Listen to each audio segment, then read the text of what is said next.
শুনতে থাকুন আমাদের আজকের গল্প, গার্জিয়ান এঞ্জেল।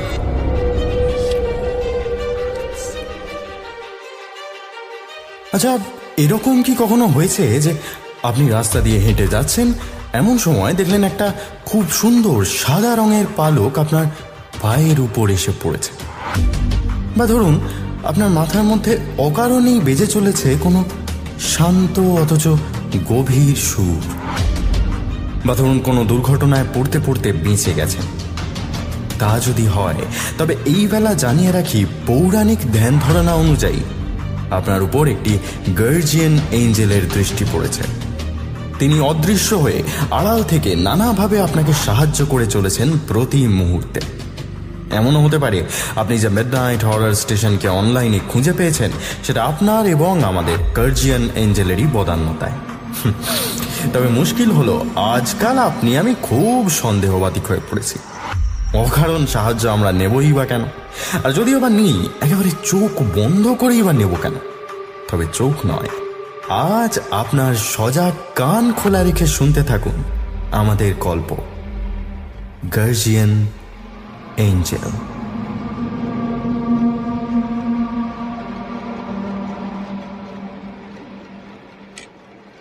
মাঝরাতে ঘুমটা ভেঙে গেল এবং ভাঙল একটা শব্দে।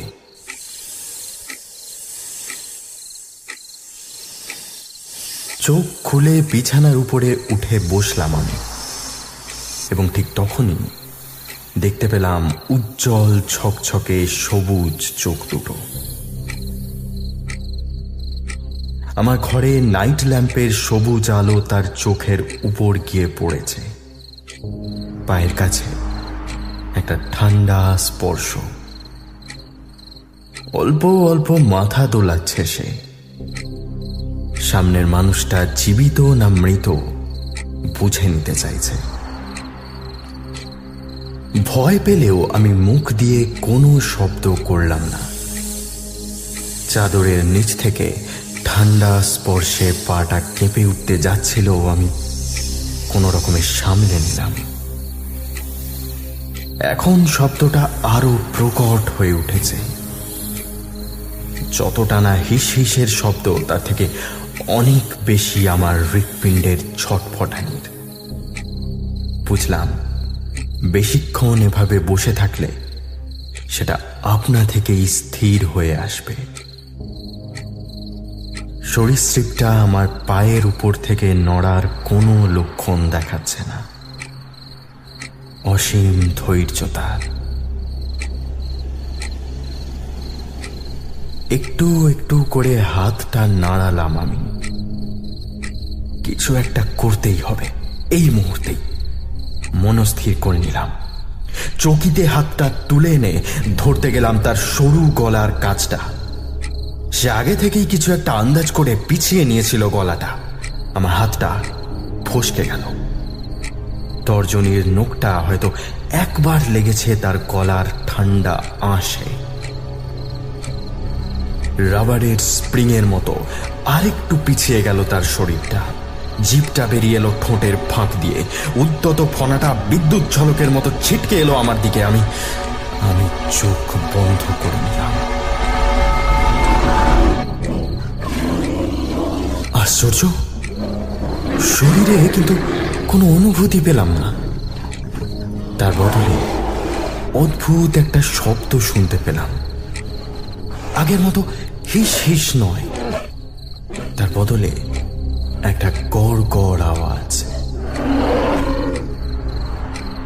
মেঘে মেঘে ঘষা লাগলে যেমন হয়, অনেকটা সেই রকম। চোখ খুলতে আমি অবাক হয়ে গেলাম। সাপটা আর আমার পায়ের উপরে নেই, তার বদলে পিছনের দেওয়ালের দিকে একটা কালো ধোঁয়াটে শরীর যেন একটু একটু করে মিলিয়ে যাচ্ছে। বিস্ময়ে কিছুক্ষণ হতবাক হয়ে বসেছিলাম আমি। বিছানা থেকে নেমে পড়লাম। মোবাইলের আলোটা জেলে নিচে ফেলে মেঝেটা দেখে সাবধানে পা ফেললাম। বিছানাটা পার করে দেওয়ালে সুইচ টিপে আলো জ্বালতেই কিন্তু চমকে উঠলাম। মেঝের উপরে ছিন্ন ভিন্ন হয়ে পড়ে আছে সাপের মৃতদেহ। অপরিসীম আক্রোশে যেন কেউ দুহাতে টেনে ছিঁড়েছে তাকে। মাথা আর ধড় আলাদা করে বোঝা যায় না। ব্যাপারটা দেখেই আমার গা গুলিয়ে উঠল। চোখ ফিরিয়ে নিলাম। দেওয়ালের দিকে এগিয়ে গিয়ে কিন্তু কাউকে দেখতে পেলাম না।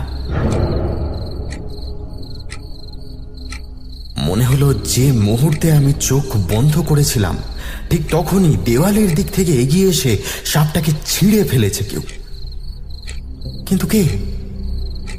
বারবার আমাকে অবশ্যম্ভাবী মৃত্যুর হাত থেকে কে বাঁচাতে চাইছে?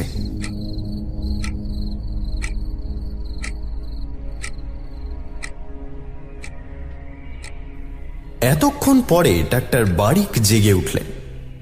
আমার দিকে আগের মতোই নিরুদ্বিগ্ন চোখে তাকিয়ে বললেন, তারপর সাপটা কি করলেন?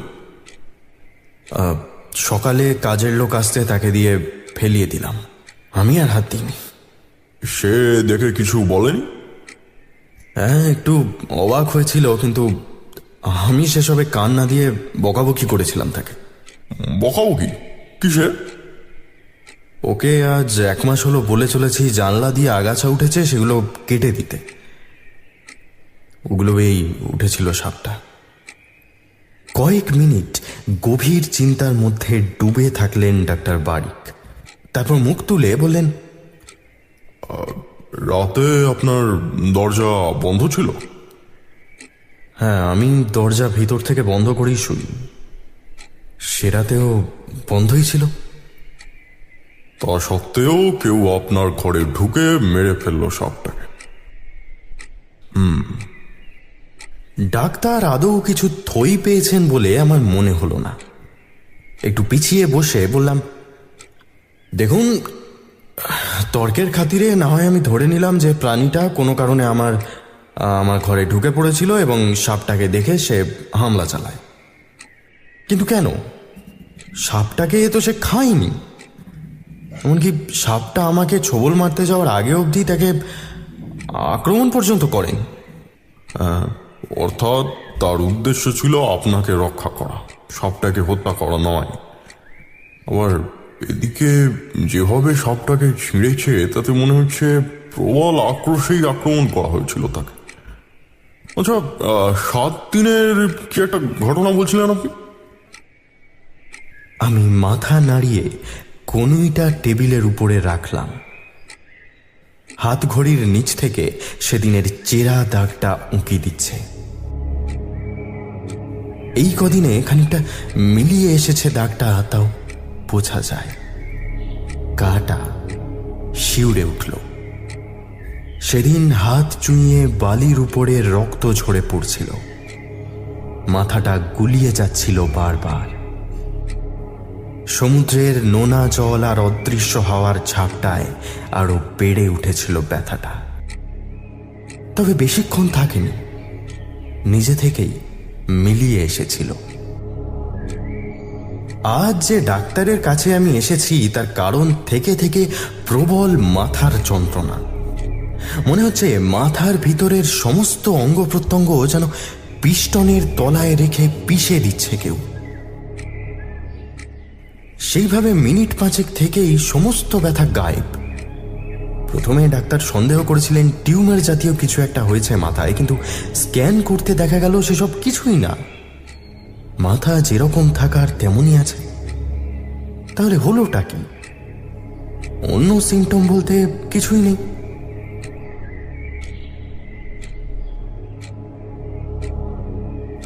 মুখ তুললাম আমি। 7 দিন হলো এই বিপদের মুহূর্ত থেকে উদ্ধার পাওয়ার ঘটনাটা ঘটেই চলেছে জানেন আমার সাথে। আমি যে কোনো বিপদে পড়লেই কেউ যেন এসে বাঁচিয়ে দিচ্ছে আমাকে। কথাটা বলে আমি ডাক্তার বারিকের মুখের দিকে তাকালাম। ব্যাপারটা তিনি বিশ্বাস করেছেন কিনা বুঝলাম না। আশ্চর্য রকম গম্ভীর হয়ে থাকতে পারেন মানুষটা। এবার কিন্তু তার গালে কৌতুকের রং লাগলো। মানে গার্জিয়ান এঞ্জেল টাইপের কিছু বলছেন, তাই তো? তা ব্যাপারটা প্রথম বুঝতে পারলেন কি করে? দীঘা থেকে ফেরার পথেই আমি মাথা নামিয়ে পড়লাম।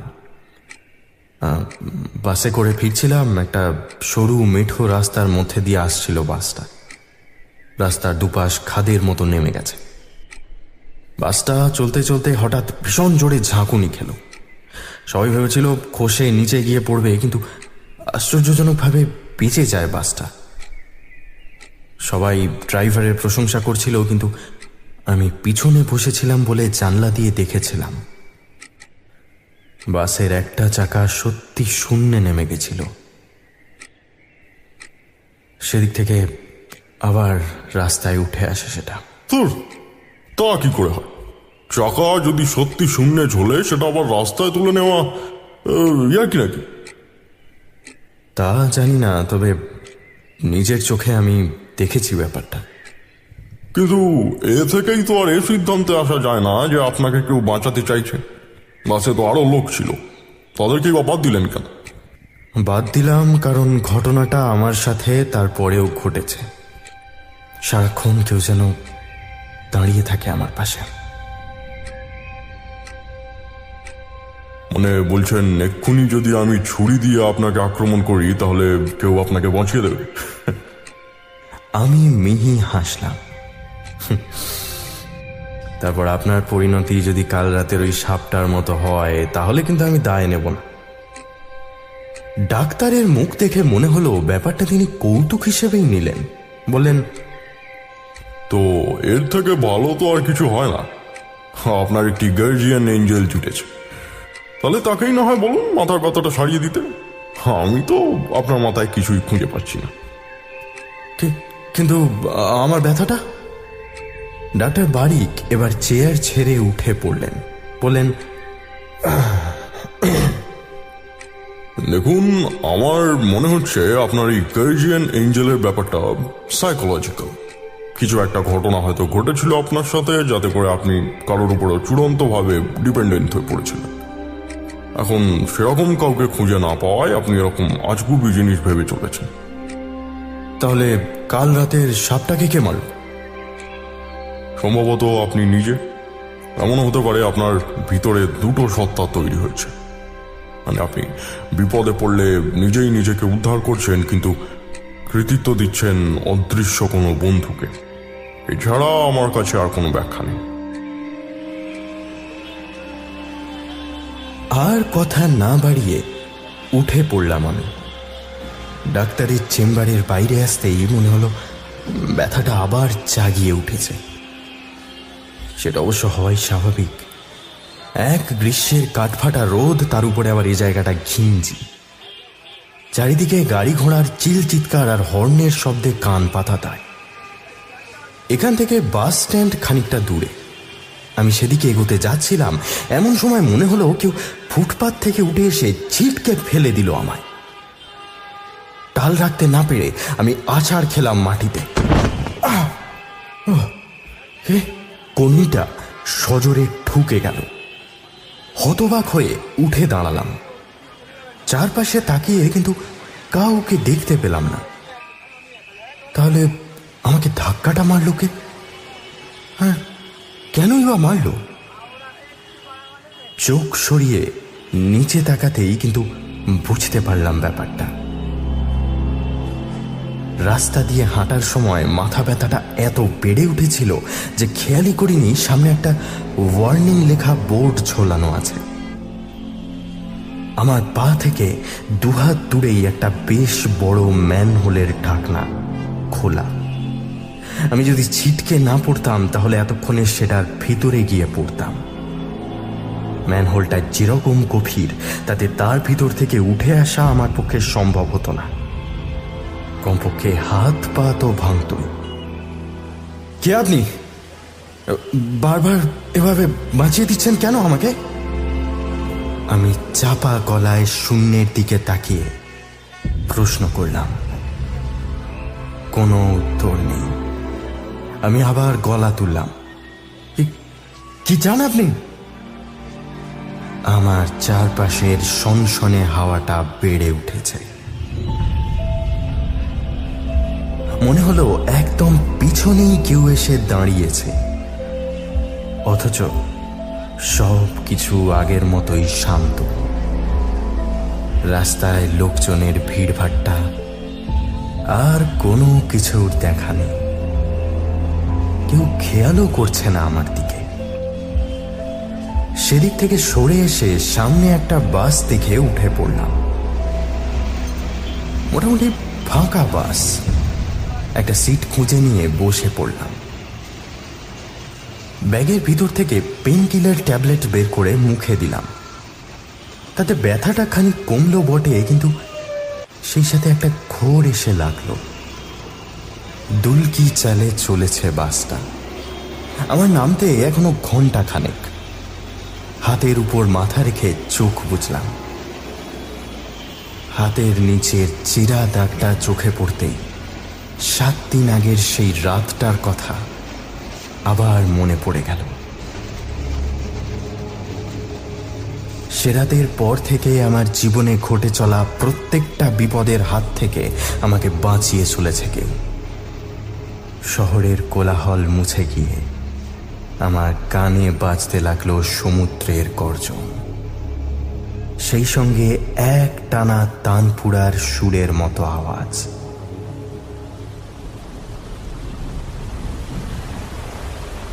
আজ একরকম জোর করেই বেরিয়েছি হোটেল থেকে। ম্যানেজার বেশ কয়েকবার আতঙ্কিত মুখে বারণ করেছিল, কিন্তু আমি ওসবে কান দিইনি। একে রাতের সমুদ্র, তার উপরে আবার বান এসেছে। দূর থেকে শোনা যাচ্ছে উন্মত্ত সমুদ্রের ডাক। সমস্ত সি বিচ ভয়ে ফাঁকা হয়ে গেছে। এর থেকে ভালো সুযোগ আর এক জীবনে আসে না মানুষের। এমন অ্যাডভেঞ্চারের মৌকা হোটেলের ঘরে বসে হাতছাড়া করার কোনো মানে হয় না। সমুদ্রের পাড়ে এসে দাঁড়াতেই কিন্তু শিশির করে উঠল গাটা। এমন উত্তাল দানবিক সমুদ্র এর আগে দেখিনি আমি। মনে হলো যেন মহাবিশ্বের একেবারে শেষ প্রান্তে এসে পৌঁছেছি। আমার সামনে অন্ধকার ফুঁড়ে বেরিয়ে এসেছে একটা অতিকায় মহাজাগতিক দানব।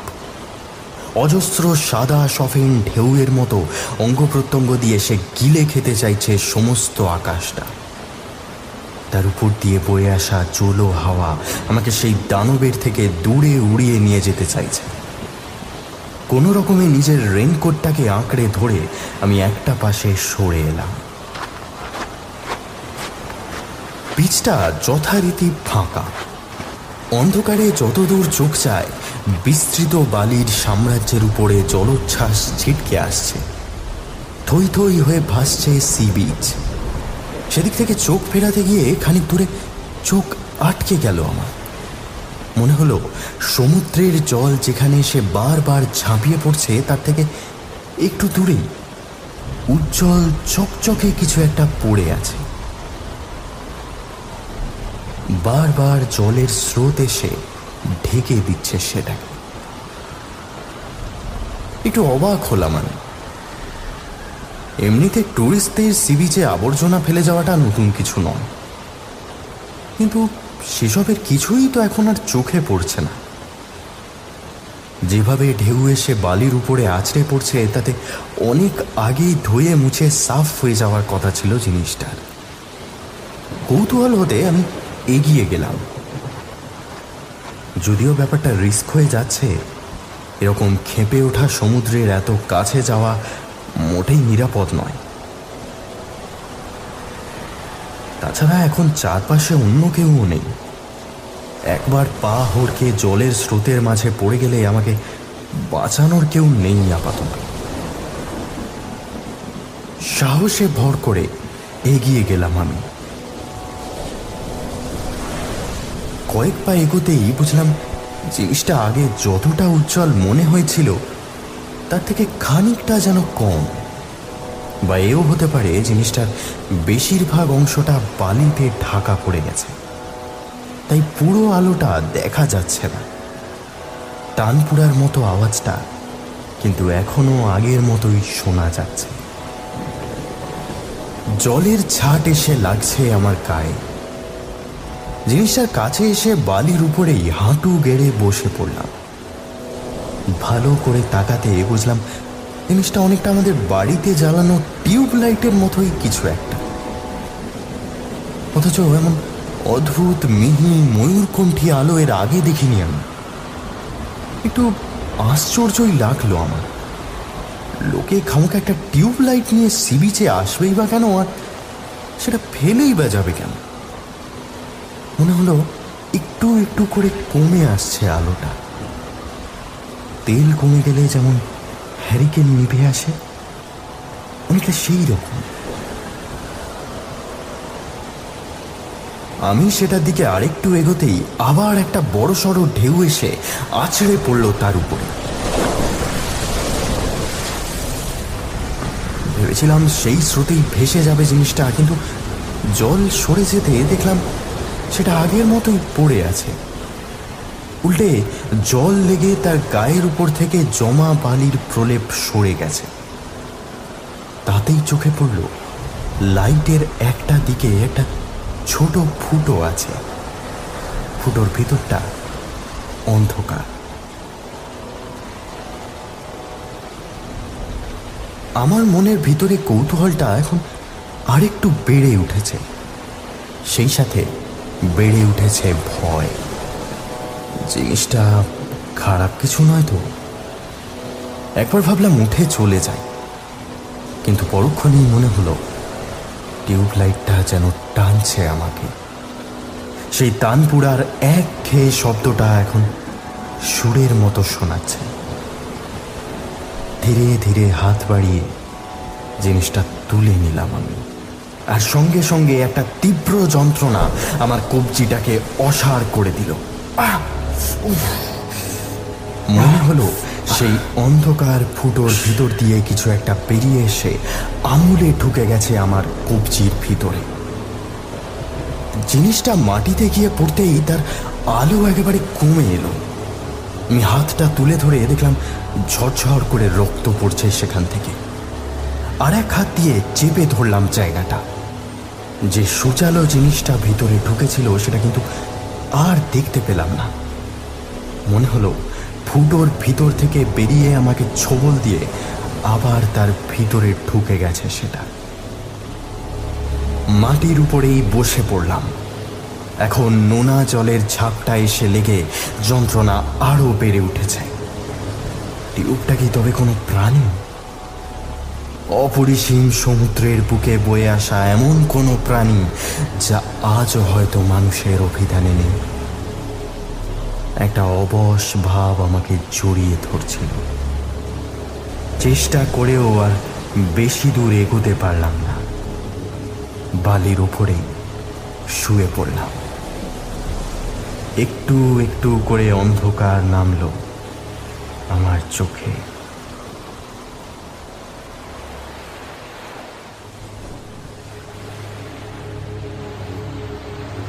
চোখ যখন খুলল, আমার সমস্ত শরীর বালিতে মাখামাখি হয়েছে। আকাশে মেঘ কেটে গিয়ে এখন তারা চোখে পড়ছে। সমুদ্রের গর্জনও আগের থেকে ফিকে, অর্থাৎ জলের স্রোত এখন কমে এসেছে।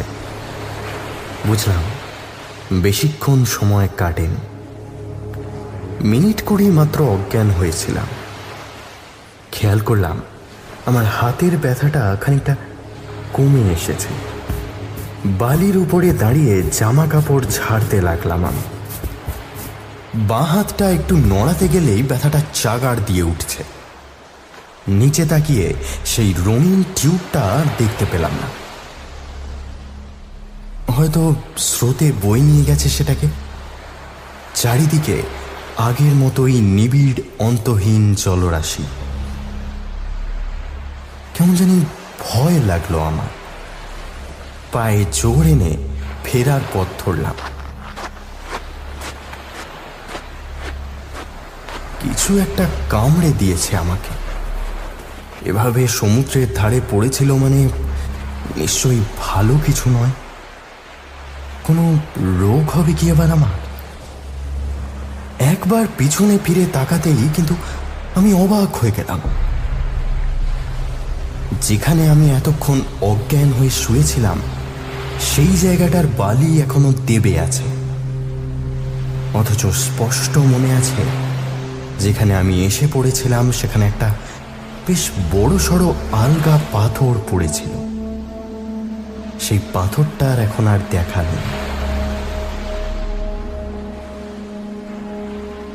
জলের স্রোত এসে আমার গায়ের উপর পড়লে পাথরে আমার মাথা ঠুকে যেতে পারত। পাথরটা তাহলে গেল কোথায়?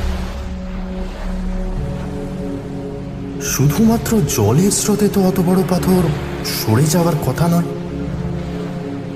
তাহলে কি আমি যতক্ষণ অজ্ঞান হয়েছিলাম তার মধ্যেই কেউ এসে সরিয়ে দিয়েছে পাথরটা?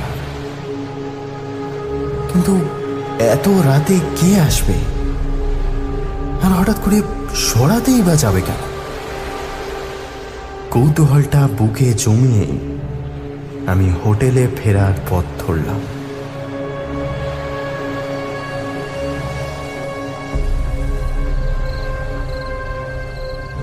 আরও কয়েকটা জায়গায় ঘোরাঘুরি করে বাড়ি ফিরতে ফিরতে আমার 7:30 বেজে গেল। ঘরে ঢুকে পিছনের দিকের জানলাটা খুলে দিলাম।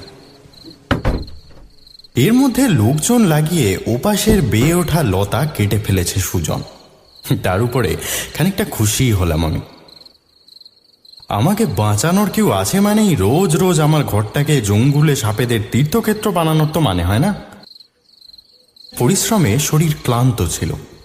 খানিকটা পরিষ্কার হয়ে ঘরের আলো নিভিয়ে শুয়ে পড়লাম। শরীর জুড়িয়ে আসতেই একটা আলগা খুশিতে মনটা ভরে উঠল আমার। এতদিন এসব ঘটনা শুধু কমিক্সের বইতে পড়েছি। একটা লোক ঝড় জলের রাতে কোথাও একটা গেল আর একটা আংটি জাতীয় কিছু কুড়িয়ে পেল। সেটা আঙুলে পড়তেই সুপারম্যানের মতো অসীম শক্তির অধিকারী হয়ে উঠল। সুপারম্যানের কথাটা মনে পড়তেই অন্য একটা চিন্তা চেপে ধরল আমাকে। ক্রিপ্টন নামের একটা গ্রহ থেকে পৃথিবীতে এসেছিল সুপারম্যান। যে প্রাণীটা আমাকে ছোবল মেরেছিল সেদিন, সেও কি তবে ভিন গ্রহ থেকে এসে পড়েছিল সমুদ্রের ধারে? তড়াক করে লাফিয়ে বিছানার উপরে উঠে বসলাম আমি। এই ব্যাপারটা আগে মাথায় এলে আরো খানিকটা সুবিধা হতো। টেবিলের এক পাশ থেকে ল্যাপটপটা টেনে নিলাম। তারপর গুগলে গিয়ে টাইপ করলাম এলিয়েন সাইটিং অন 10th মে। হতাশ হলাম, তেমন কিছুই লিখছে না এখানে। কি খেয়াল হতে অন্য দুটো শব্দ লিখে সার্চ দিলাম, গার্জিয়ান এঞ্জেল। না, কিছু পৌরাণিক বিবরণ ছাড়া তেমন গুরুত্বপূর্ণ কিছুই নেই। উইন্ডোটা কাটতে গিয়ে অন্য একটা জিনিসে চোখ আটকে গেল আমার। একটা ছোট অ্যাডভার্টাইজমেন্ট। মুখ নামিয়ে সেটা দেখার চেষ্টা করলাম আমি। গার্জিয়ান এঞ্জেল নামে একটা সংস্থার দেওয়া বিজ্ঞাপন। যে সমস্ত বাবা মা সন্তান ধারণে অক্ষম তাদেরকে সারোগেসির ব্যাপারে সাহায্য করে এরা। ল্যাপটপটা শাটডাউন করতে আলোকিত স্ক্রিনটা আমার চোখের সামনে নিভে গেল। ফাঁকা মাথার ভিতরে আজ সকালে ডক্টর বারিকের বলা কয়েকটা কথা প্রতিধ্বনিত হতে লাগলো। আপনি নিজে, এমন হতে পারে আপনার ভিতরে দুটো সত্তা তৈরি হয়েছে। মানে আপনি বিপদে পড়লে নিজেই নিজেকে উদ্ধার করছেন, কিন্তু গার্জিয়ান এঞ্জেল, বন্ধুকে। Guardian Angel. বারবার ফিরে আসতে লাগলো কথাটা আমার মাথার ভিতরে। কার গার্জিয়ান এঞ্জেল? কে কাকে বাঁচাতে চাইছে বারবার? সারোগেসি। হঠাৎ ওই বিজ্ঞাপনটাই চোখে পড়ল কেন? আমার পরবর্তী ভাবনা চিন্তাগুলো আর অবকাশ পেল না। তার আগেই একটা অমানসিক যন্ত্রণা আমার শরীরটাকে দুমড়ে দিল। না, এবার আর মাথায় নয়, নাভির উপর থেকে বুক অব্দি যেন ছুরি দিয়ে চিরে ফেলছে কেউ। চিৎকার করতে গিয়ে স্বর আমার গলাতেই আটকে গেল। বুকের কাছে ভিজে কিছুর স্পর্শ পেলাম যেন। প্রত্যেকটা সেকেন্ডে কয়েক গুণ করে বেড়ে উঠছে ব্যথাটা। কাঁপা কাঁপা হাতে জামার বোতামগুলো খুলতে লাগলাম। একটা ঘন লালচে দাগ ফুটে উঠে আমার শরীরের ঠিক মাঝখান বরাবর, যেন ভিতর থেকে একটা ধারালো করাত দিয়ে কেউ আধখানা করে চিরে ফেলছে আমাকে। কয়েকটা প্রশ্নের উত্তর স্পষ্ট হয়ে উঠল চোখের সামনে। এই 7 দিন আমাকে বাঁচাতে চায়নি সে, আমাকে বিপদের হাত থেকে রক্ষা করে বারবার নিজের সন্তানকে বাঁচাতে চাইছিল, যে একটু একটু করে প্যারাসাইটের মতো বেড়ে উঠছিল আমার শরীরের ভিতরে। সম্ভবত জীবিত প্রাণীর শরীর ছাড়া পূর্ণ দেহ ধারণ করতে পারে না সে। সমুদ্রের ধারে অন্য প্রাণী না পেয়ে মরতে বসেছিল ভ্রূণটা। তারপর আমি যতক্ষণ অজ্ঞান হয়ে পড়েছিলাম, আমার কবজির ক্ষত দিয়ে ঢুকে যন্ত্রণা আর অনুভব করতে পারছি না এখন। বুকের মাঝখান থেকে গল গল করে রক্ত বেরিয়ে আসছে, সেই সাথে বেরিয়ে আসছে আর একটা অদৃশ্য কিছু।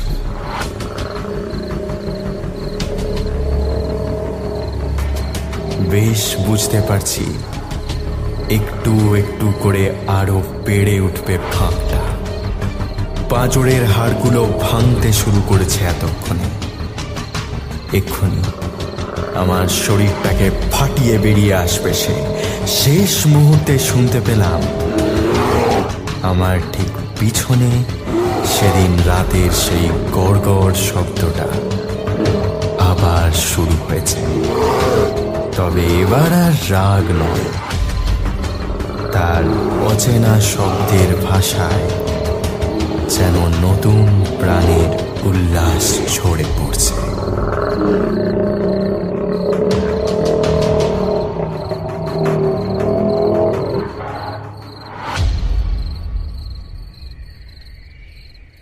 পরদিন ডাক্তার বারিক চেম্বারে ঢুকে চেয়ারে বসে খবরের কাগজটা হাতে নিতেই চমকে উঠলেন।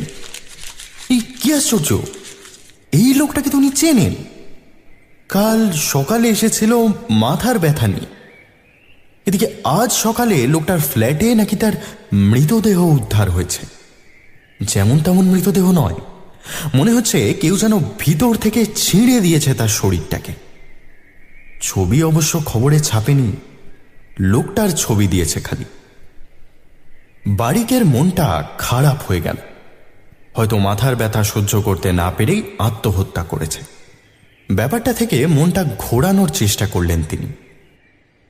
টেবিলের উপরে রোজই তার প্রেশারের ওষুধ রাখা থাকে। অন্যমনস্কভাবে হাত বাড়িয়ে সেটা নিতে গিয়েও হাতে পেলেন না তিনি। সাথে সাথে কথাটা মনে পড়ে গেল।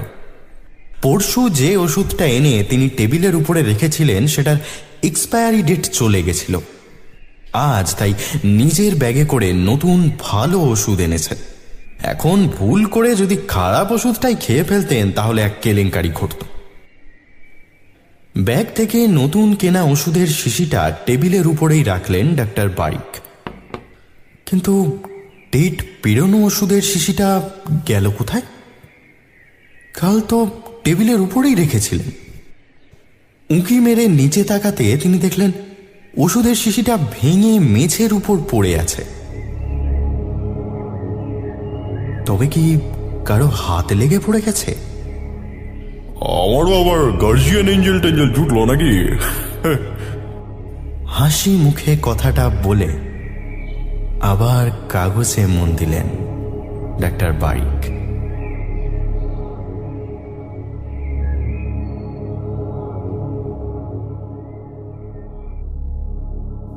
নয়ন তোমায় পায় না দেখিতে, রয়েছ নয়নে নয়নে, হৃদয়ে তোমায় পায় না জানিতে, হৃদয়ে রয়েছ গোপনে।